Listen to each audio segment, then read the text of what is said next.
Conway was not very good at writing in days gone by. He's still not very wonderful at writing now, I think, but much better than he was. So, in fact, a lot of Conway's early papers, early writings, I wrote for him, and then he was able to use that and edit it and send it off. For example, when Conway invented the game of life, I had a lot to do with that. You know, I discovered the glider, for example, and so that was something we wanted to tell Martin Gardner would be very suitable for his column, and in fact, of course, his column on life was probably the one that most famous of all. Anyhow, we did presumably in connection with Winning Ways, that we both went to Bell Labs, as it was called then, to visit with Elwyn, and David Klarner was visiting Bell Labs at that time, and then we went to MIT, where Bill Gosper and Rich Rappel and was it Marcus who was there? There's this group of people, the HackMem group of computer scientists really were working, and Bill Gosper had discovered the glider gun, and which was another big surge forward in the game of life. And so we started from Bell Labs, we went to MIT, and then we went on to visit Martin Gardner up in Hastings-on-Hudson, 10 Euclid Avenue or whatever it was that he lived in then. And although Martin didn't travel much, he was a very modest man, he was also very hospitable, and he was always pleased to receive visitors. So I did actually go and visit him, and I corresponded with him quite a bit.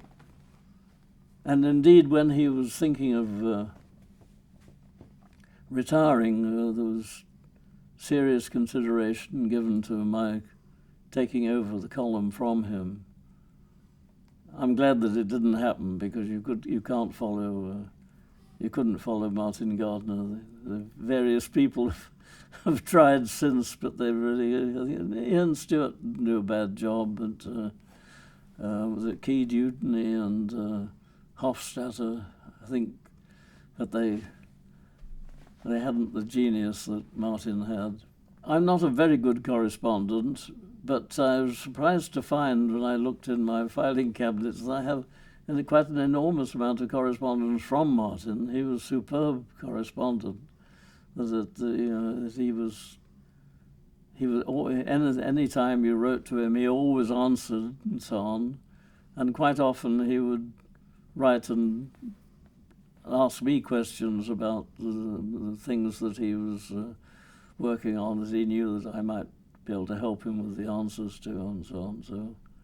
So he was a very good correspondent. His correspondence was very, very much two-sided, in the sense that he would correspond with people like John Conway, Sol Gollum, and people who would send him material that he could use in the thing. And so on the other hand, he would originate correspondence himself, and he would receive some puzzle or some mathematical theorem or something like that might make a suitable subject for a column, and then he would start writing to various experts, and including myself occasionally, to ask for more detail about this. Can you?